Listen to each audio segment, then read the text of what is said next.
द्वापर के आदि में भी वेद लिखे गए, उन वेदों की ऋचाओं में भी ये ऋचा है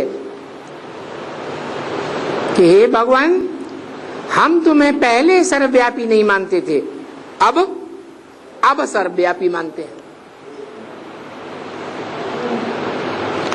पहले मुसलमान भी कहते थे खुदा अर्श में रहता है, फर्श में नहीं रहता है। अब वो मुसलमान भी क्या कहने लगे, जर्रे जर्रे में खुदा है।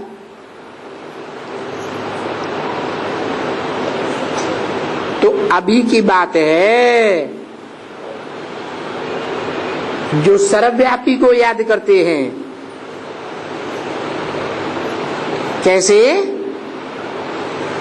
इस बात को समझने के लिए ये पहले समझना है कि त्रिमूर्ति में वो कौन सी मूर्ति है जो खुदा है, वो कौन सी मूर्ति है जो सब बच्चों को नंबरवार बरसा देती है सुख शांति का। वो कौन सी मूर्ति है? साकार है या निराकार? साकार है। अगर साकार है और वो कहे माम एकम याद करो, तो ये ठीक बात है?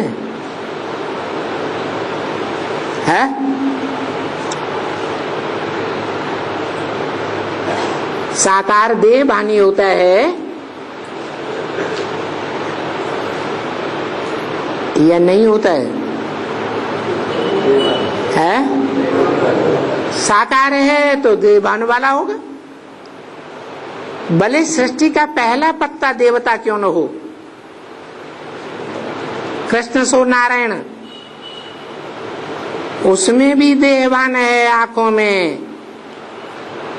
राधा की कृष्ण, राधा की दृष्टि कृष्ण में, कृष्ण की दृष्टि राधा में डूबती है।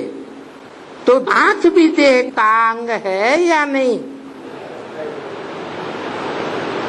देह भी, वो आंख भी देह का अंग है, तो देहभानी हुआ ना।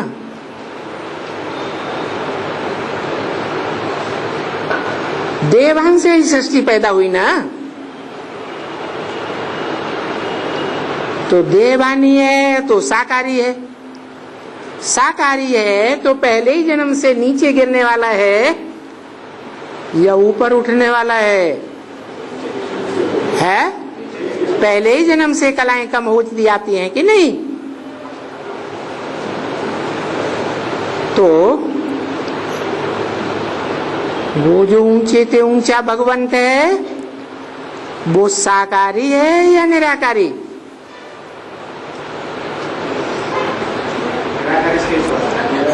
मुरली में तो बोला है न साकारी को याद करना है, न निराकारी को याद करना है, न आकारी को याद करना है। तो याद किसको करना है? साकार में निराकार को याद करना। तो कौन है त्रिमूर्ति में वो साकार सो निराकार है? शंकर, जो याद में बैठा हुआ है। अरे याद में जो बैठा हुआ है वो पुरुषार्थी है या संपन्न है? वाह!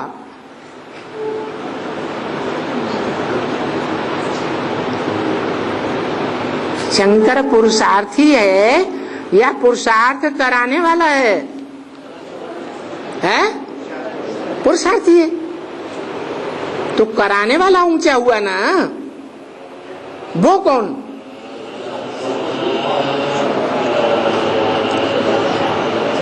अगर शंकर ही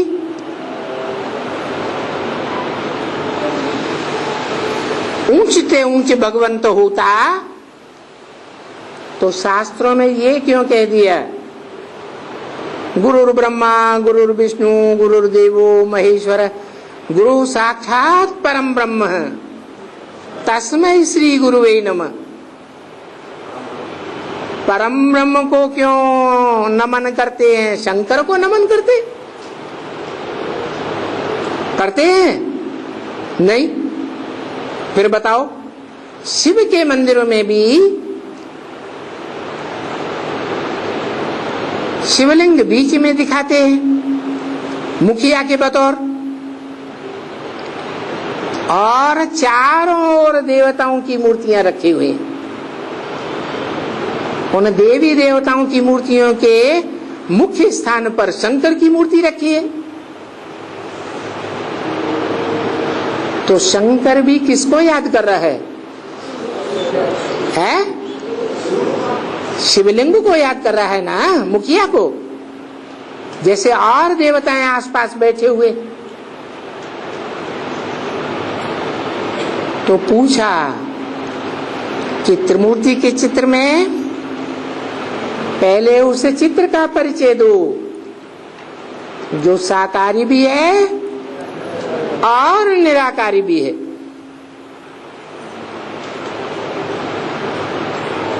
वो कहते हैं मुझे निरंतर याद करो।